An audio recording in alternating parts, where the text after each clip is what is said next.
Hi friends, everybody. Hello, good evening everybody. ముఖ్యంగా నేను చెప్పబోయేది ఏంటంటే, నేను ఆపరేటెడ్ ఏదో కళ్ళద్దాలు ఏదో నల్లవి పెట్టుకున్నాను, ఏదో ఇదేమంటారు దాని ఫ్యాషన్ కోసం కాదండి. నేను కన్ను ఆపరేషన్ అయింది. అయితే నేను అడిగేది ఏంటంటే, మీరు రేషన్ షాప్కి వెళ్తారు. రేషన్ షాప్కి వెళ్ళినప్పుడు మీ తంబ్ ఇంప్రెషన్ కావాలంటే మీ వేలు ముద్ర కావాలి. బ్యాంక్కి వెళ్తారు, మీ డబ్బు మీరు తీసుకోవడానికి కూడా వేలు ముద్ర కావాలి. ప్రతిదానికి వేలు ముద్ర అవసరం కదా.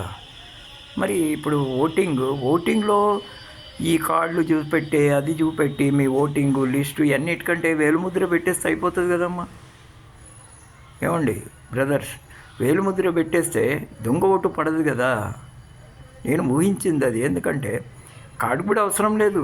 నిజంగా అక్కడ ఓటు ఉంటే మీ వేలు ముద్ర పెట్టండి. మీ వేలు ముద్ర పెడితే ఖచ్చితంగా మీ ఓటు మీకున్నట్టే. దొంగ ఓటు పడదు, ఏది పడదు. మరి గవర్నమెంట్ ఇది ఎందుకు పెట్టదు? ఒకసారి ఆలోచించారా మీరు? వేలు ముద్ర పెట్టి ఓటు ఎందుకు తీసుకోదు? అన్నిటికీ వేలు ముద్ర కావాలా, కానీ ఓటింగ్కి మాత్రం వేలు ముద్ర వద్దు.